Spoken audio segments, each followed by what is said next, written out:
Chapitre 3. L'amour. Une fois encore, le soir tombait. Nous nous tenions assis sur la montagne, paisibles, en pleine confiance, avec le grand silence de l'heure solennelle. Autour de nous, les monts semblaient s'être agenouillés, immobiles, sous la lente bénédiction qui descendait de la nuit. Ça et là, au flanc d'un coteau, un arbre solitaire attendait, pieusement attentif. La mer bruissait, rêveuse, comme perdue dans sa propre grandeur. Les airs s'imprégnaient de quiétude et parfois quelques vagues bruits nocturnes montaient comme une prière. En revoyant le sage, je me dis qu'il avait la majesté d'un de ces beaux arbres et qu'il était digne de vénération comme l'auguste paix vespérale. J'étais venue le questionner encore. Loin de lui, mon âme ne connaissait plus de répit, agitée qu'elle était des troubles les plus violents. Mais dès que je me trouvais en la présence du sage, les mots m'abandonnaient. Quel besoin d'ailleurs de parler. Tout était simple et bon. C'était ma propre essence que je retrouvais dans la beauté alentour. Tout cela, comme un rêve, allait s'absorber dans l'infini. Pourtant, je ne pus m'empêcher de rompre le charme, et ma voix fit une brèche au silence. « Mon père, dis-je tristement, vos paroles sont entrées en moi, et leur parfum remplit mon âme, mais elle, je ne la reconnais plus. Je suis comme un que la vie abandonne. Je ne sais ce qui à toute heure se passe en moi. Le vide s'y creuse toujours plus profond. Je sais, ô mon père, c'est la mort. Et après viendra la glorieuse résurrection, mais ce n'est point l'amour. Et sans amour, Tao me fait l'effet d'un sombre mensonge. » Le vieillard se mit à rire doucement. « Qu'est-ce donc que l'amour ?» demanda-t-il. « Le sais-tu bien ?» ?»« Non, répondis-je. Je ne le sais pas. Et c'est parce que je l'ignore que cela à mes yeux représente une si grande félicité. Bien entendu, il s'agit de l'amour éprouvé pour un être féminin, vierge ou femme. Je ne l'ai pas oublié, mon père, le jour où, la vue de la Vierge, mon âme une première fois s'émut. Que vous dire, ce fut grand comme la mer, les deux, la mort. Ce fut la lumière pour l'aveugle que j'étais. Douleur plutôt que joie, mon père, car mon cœur battait à rompre et mes yeux brûlaient. Le monde était tel un brasier. Aussitôt, toutes choses s'animèrent d'une vie étrange. De mon âme monta une flamme jaillissante. Ce fut une angoisse délicieuse qui me dépassait infiniment.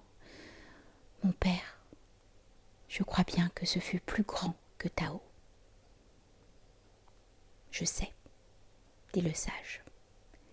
C'était la beauté, la forme terrestre de Tao amorphe éveillant en toi le rythme qui t'emportera vers Tao. La révélation aurait pu te venir de la vue d'un arbre, d'un nuage, d'une fleur, mais puisque tu es un homme qui se nourrit de passion, il fallut l'intervention d'un autre être humain, la femme, forme qui, par sa familiarité, était davantage accessible. Étant donné que la passion domina la pure contemplation, ton rythme s'accéléra jusqu'à devenir houleux comme une mer déchaînée, dont les vagues s'entrechoquent sans savoir où elles vont. Il n'en demeure pas moins que ce qu'il y avait d'essentiel dans tes émotions fut non pas l'amour, mais Tao. Le calme imperturbable du vieillard, exacerbant ma fièvre, me poussa à lui dire de dures paroles.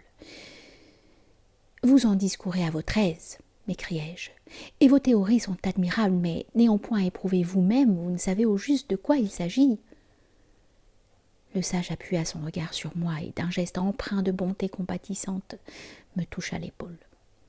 « À tout autre que moi, mon fils, tes paroles seraient cruelles. J'ai aimé avant que tes yeux se fussent ouverts à la lumière du monde. Elle était une vierge, si merveilleuse à voir, que l'on eût dit d'une forme sortie alors même de Tao. Je crus que l'univers c'était elle. Hormis elle, plus rien ne vivait. Je ne voyais qu'elle. Sa beauté dépassait celle de cette soirée. Sa douceur était plus douce que l'écharpe brumeuse qui s'enroule au chef de ces montagnes, plus tendre que la pieuse prière qu'exhalent ces arbres. Elle brillait d'un éclat plus pur que cette étoile. Je ne te dirai point ce qu'il advint. J'ai brûlé de toutes les ardeurs de l'enfer. Mais du fait d'être irréel, tout cela s'est dissipé comme un orage. Parvenue à ce point, je me suis sentie mourir. J'ai voulu me réfugier dans le néant pour échapper à ma douleur. Enfin, l'aube s'est levée en mon âme. Avec la lumière, la confiance est revenue. Tout était comme avant, rien n'était perdu. La beauté, que je croyais ne pas devoir être mon partage, continuait à vivre en moi aussi immaculée, car elle ne me venait point de cette femme, mais de mon propre cœur. Ce que j'avais cru voir en cette vague apparition féminine, je le retrouvais dans la nature. Mon âme, vibrante à l'unisson avec elle, sur un rythme identique, s'acheminait vers Tao. Le calme du vieillard s'étant étendu à moi, je dis « Elle n'est plus, mon père, celle que j'ai aimée, celle qui a brisé mon âme comme un enfant brise la tige d'une fleur. Elle n'a jamais été mon épouse. Aujourd'hui, j'ai une compagne admirable dans sa ferme bonté. Elle m'est proche comme l'air et la lumière. Je ne l'aime pas de l'amour que j'ai éprouvé pour ma pauvre morte. Et cependant, je n'ignore point que mon épouse est d'une essence plus pure que l'autre. Comment dès lors se fait-il que je ne l'aime point? Ma vie triste et désordonnée, elle l'a transformée en une route claire où, paisible, je marche vers la mort.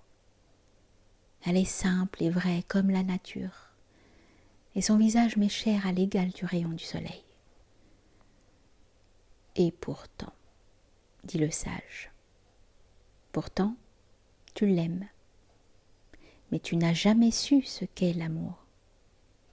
Écoute, l'amour n'est rien d'autre que le rythme de Tao.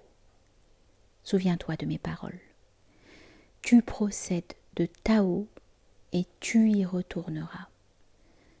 Adolescent, ton âme n'étant pas encore sortie des ténèbres, tu as ressenti le choc de la première impulsion et tu ignores où elle te mènera.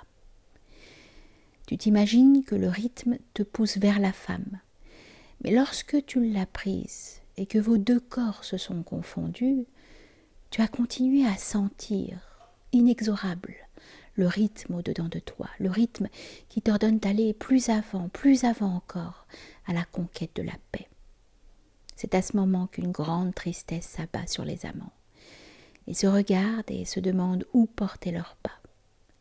La main dans la main, bercés par le rythme même, ils traverseront la vie et s'avanceront vers un même but. Libre à toi d'appeler cela amour, qu'importe le mot. Je le nomme Tao. Les âmes des amants sont comme deux petits nuages blancs, emportés côte à côte sur le même souffle, pour s'évaporer enfin dans le bleu du ciel insondable. Mais ce n'est pas ainsi que je l'entends, m'écriai-je. L'amour, ce n'est point de voir l'aimer se dissoudre en Tao. C'est ne vouloir se quitter jamais. C'est le désir des âmes qui veulent la fusion complète. C'est le désir des corps qui cherchent à se confondre dans une même extase. Et cela exclut toute idée de partage soit avec les autres, soit avec la nature. Si je devais me résorber en Tao, cet immense bonheur serait irrémissiblement perdu. Oh, laissez-moi demeurer sur le doux sein de la terre blottie contre la bien-aimée. Ici règne la lumière, ici je me reconnais. Et Tao pour moi n'est encore qu'un gouffre d'obscurité mystique. Le désir de la chair n'a qu'un temps, répondit le sage impassible. L'enveloppe de ta bien-aimée se flétrira, et dissoute se mêlera au limon glacé. La feuillée automnale pâlit et la fleur languissante penche sa corolle vers la terre.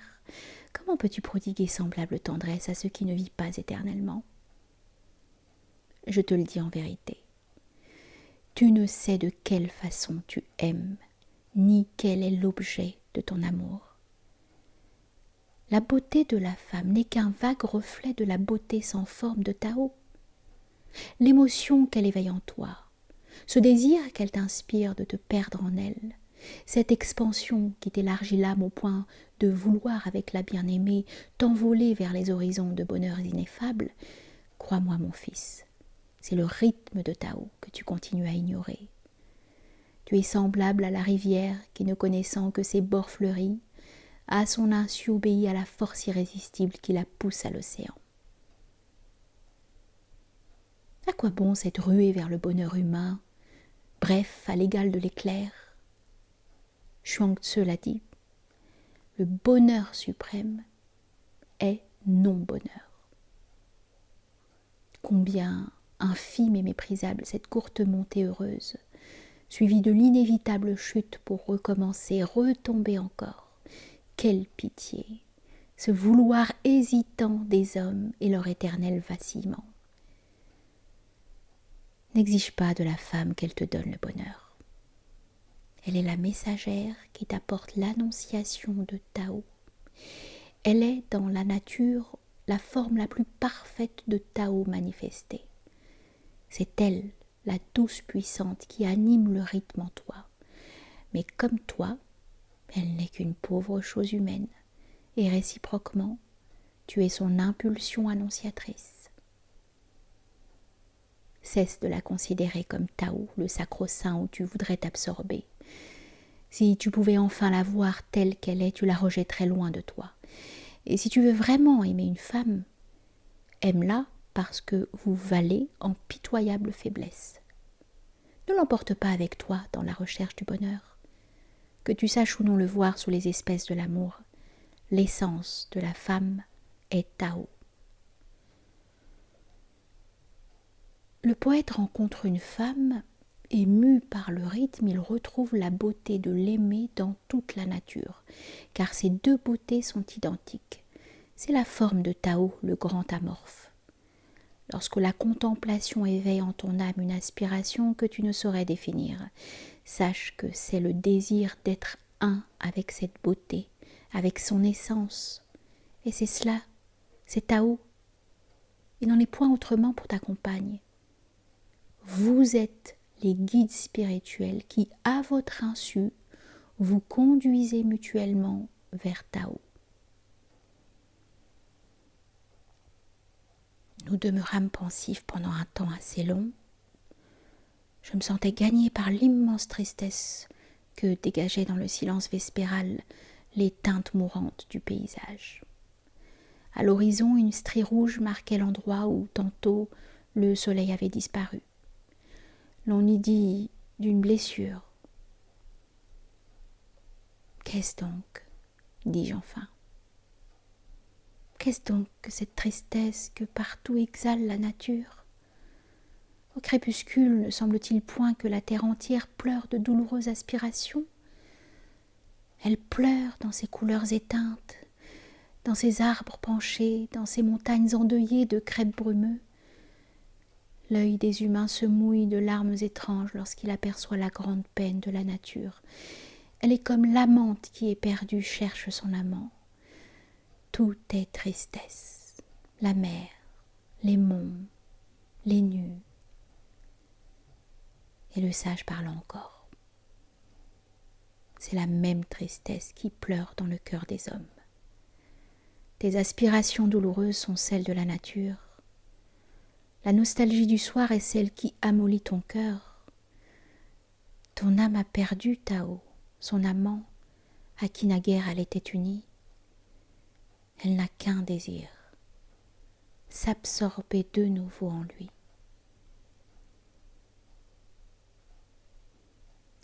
N'est-ce pas là l'expression la plus parfaite, la plus absolue de l'amour?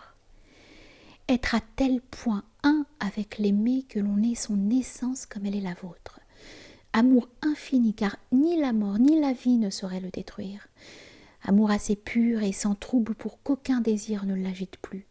L'absolue félicité étant atteinte et tout désormais n'étant plus que paix et quiétude. Car Tao est l'esprit éternel d'essence immaculée. Cela n'est-il pas bien supérieur à l'amour pour la femme, ce sentiment si faible, si triste qui, journellement, ternit la vie de l'âme par ses soubresauts de sombres passions?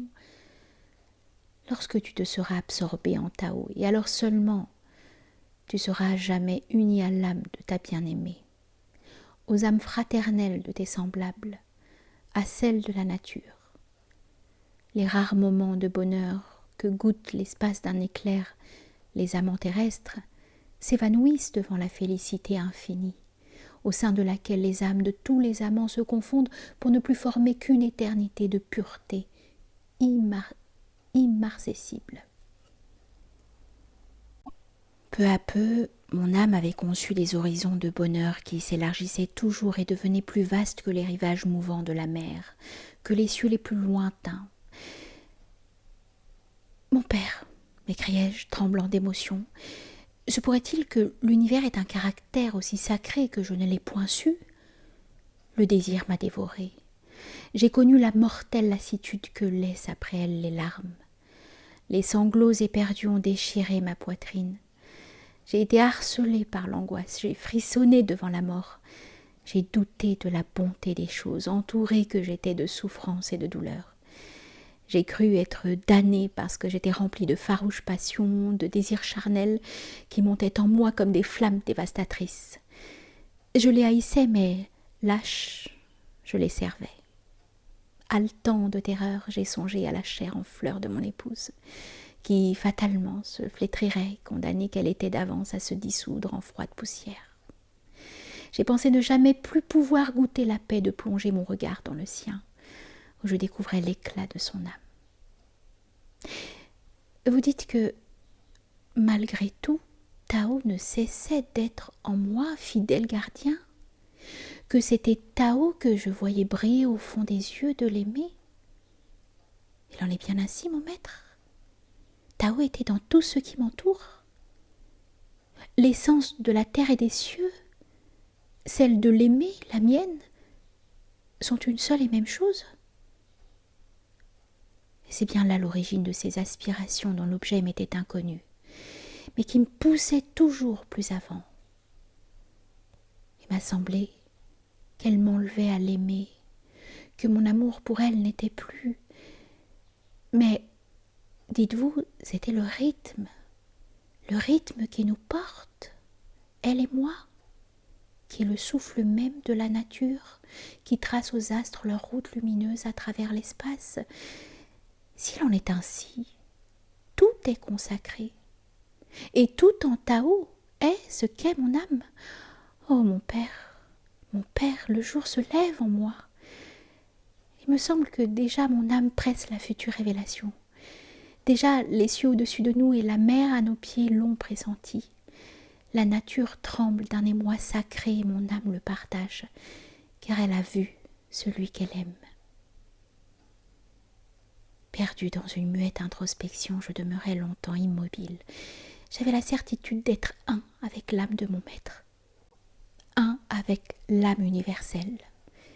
Mes yeux ne voyaient, ni mes oreilles n'entendaient plus. Le désir, le vouloir m'avaient quitté, c'était le repos infini. Un léger bruit enfin me rappela à moi-même. Trop mûr, un fruit s'était détaché de sa tige. Lorsque je levai les yeux, je vis à côté de moi, baigné d'un éblouissant rayon de lune, le sage, qui, soucieux, se penchait sur moi. « Mon enfant, dit-il, tu as trop présumé de tes forces. Ce fut trop, en un temps trop bref. L'épuisement t'a mené au sommeil. Vois, la mer aussi s'est endormie. Pas une ride ne vient troubler son repos, et rêveuse, elle reçoit la consécration de la lumière. Réveille-toi, ta barque t'attend et ton épouse là-bas, dans la cité des hommes. » L'esprit tout enveloppé encore des brumes du sommeil, je répondis « Laissez que je demeure ici ou que j'y revienne avec elle. Je ne veux plus quitter ces lieux, je ne veux plus retourner auprès des hommes. Oh mon père, je tremble à l'idée de leurs visages moqueurs, de leurs yeux sacrilèges, de leur incrédulité. Comment porterai-je le précieux fardeau de mon âme à travers des hordes sombres? Comment, d'un rire ou d'une parole légère, la scellerai-je afin qu'ils ne puissent la souiller de leur raillerie? Gravement le sage mit sa main sur mon épaule. « Écoute-moi bien, mon fils, dit-il. Avant tout, aie foi en moi. Ce que je vais te dire te sera douloureux, mais c'est une peine que je ne dois pas t'épargner. Oui, il faut t'en retourner parmi les hommes. Déjà nos entretiens se sont indûment prolongés. Je t'ai révélé trop de choses peut-être. Maintenant c'est toi-même qui vas devoir grandir, accroître ta sagesse, et ne plus te contenter de ce que d'autres ont découvert pour toi. Si tu sais chercher en toute simplicité, tu trouveras la vérité s'offrant à toi, comme une fleur s'offre à la main d'un enfant. En 7 minutes, tu as gardé une notion très pure de ce que je t'ai dit. Tu as touché un des sommets de ton existence. Mais tes forces ne suffisent pas encore à porter le fait de ta connaissance. Tu retomberas et l'immatériel savoir de ton âme redeviendra idée et théorie. Peu à peu, avec une extrême lenteur, tu reviendras au point où, purifiée à nouveau, la conscience te restera à jamais. Quand tu auras atteint ce point, rien ne s'oppose à ce que tu reviennes ici. Il vaudra même mieux pour toi n'en plus partir. Mais ce jour-là, j'aurai depuis longtemps cessé de respirer. C'est dans la vie qu'il faut croître, et non en marge d'elle. Tu n'es pas encore assez pur pour t'élever au-dessus de la vie. Oui, je sais. Tantôt tu étais monté, mais prends-y garde, la réaction te guette. Tu n'as pas le droit d'éviter les hommes. Ils sont tes égaux. Duses-tu par moments avoir des perceptions plus claires qu'eux, mais va parmi eux et prends-leur la main comme on serre la main d'un compagnon. Toutefois, à ceux qui ne sont pas sortis encore des ténèbres, ne dévoile point ton âme. Ils te railleraient, non pas par méchanceté, mais par profonde conviction, inconscients qu'ils sont de leur effroyable misère, de leur abjection et des choses sacrées dont tu te nourris. Ta certitude doit être forte au point de résister à tout, de n'être ébranlé par rien. Tu ne conquerras ta force qu'au prix de luttes héroïques, mais c'est dans les larmes que tu la puiseras. Et la douleur est la voie qui mène au repos. Avant tout, souviens-toi que Tao, poésie, amour sont inséparables. Même si tu t'obstines à vouloir distinguer au moyen de quelques vagues appellations, tu en es entouré partout, toujours. Tu es en pleine sécurité dans cette enceinte sacrée. Les bienfaits descendent sur toi, innombrables, prodigués par un amour sans limite, toute chose est sanctifiée par Tao qui en est l'essence. Les paroles du maître avaient une douceur persuasive qui désarmait la contradiction. Docile, je me laissais mener par lui jusqu'à la grève où ma barque m'attendait. « Adieu, mon fils », dit le sage d'une voix affectueuse autant que ferme. « Souviens-toi de mes paroles. » Il me sembla soudain impossible de le quitter ainsi. En me représentant son extrême solitude, la pitié mouilla mes yeux. Saisissant sa main, « Mon père, dis-je, venez avec moi, m'accompagnez-moi, nous vous prodiguerons tous nos soins, nous entourerons votre vieillesse de tendres sollicitudes. Ne demeurez pas ici sans affection qui vous soutienne. » Le sage rit doucement comme un père rit de l'irraison de son enfant. Avec la même ferme douceur, il repartit. « Déjà tu es retombé. Vois-tu combien il t'est nécessaire de retourner à la vie des hommes? Je viens de te dépeindre l'incommensurable amour qui m'enveloppe, et tu me juges seul et abandonné. Je suis en sûreté dans Tao, comme l'enfant dans les bras de sa mère. Ton cœur est bon, mais la sagesse te fait défaut. Ta sollicitude pourtant me touche et je t'en sais gré, mais que le premier objet de tes soucis soit toi-même. Agis selon mes préceptes qui n'envisagent que ton bien. Adieu. Tu emportes dans ta barque un souvenir des jours passés ici. » Incapable de parler, je m'inclinai sur sa main que je baisai respectueusement. Peut-être trembla-t-elle un moment sous mes lèvres. Lorsque je levai mes yeux jusqu'à son visage, j'y découvris l'empreinte d'une sérénité aussi profonde que celle des rayons de la lune. Je partis, emporté par les coups d'aviron rapides dont mon rameur enlevait la barque. Nous étions assez loin déjà quand je heurtai du pied un objet lourd. Je me rappelais les derniers mots du sage, et d'une main pressée ayant ouvert la cassette que je venais de ramasser, je demeurai stupéfait un moment. Baigné d'une auréole mystique, je découvris l'image de Kuan Yin, la statuette de porcelaine irréelle tant elle était fine, le trésor que le vieillard aimait et conservait si jalousement. Dans son calme plein de majesté, avec ses lignes austères et si tendres, à la fois Kuan Yin transparente, éthérisée, reposait parmi les feuilles luisantes de clair lotus. Elle brillait aux purs rayons de lune comme pétrie de la substance d'une âme. Interdit à la pensée que ce saint objet m'eût été donné, j'agitai la main pour dire ma gratitude au sage. Immobile sur la grève, ses yeux fixaient l'espace. J'espérais un geste, un seul, qui m'assurait encore une fois de son affection, mais il ne bougea point. Que regardait-il ainsi? Moi? La mer? Je refermai la cassette et la serrai contre moi comme si c'était la tendresse du vieillard que j'emportais. J'avais bien la preuve que j'étais entrée dans son cœur. Néanmoins, ce calme imperturbable m'accablait, et une grande tristesse m'envahit de ce qu'il n'eût point voulu m'accorder un dernier geste. La barque m'emportant toujours plus loin, la haute silhouette du sage finit par s'estomper et disparaître. Il allait demeurer là, seul, avec la nature, avec ses méditations, seul au milieu de l'infini, mais reposant sur le sein de Tao. Et moi, je retournais vers la vie, vers les hommes, mes frères, mes égaux, de qui l'âme contient Tao, immortelle essence.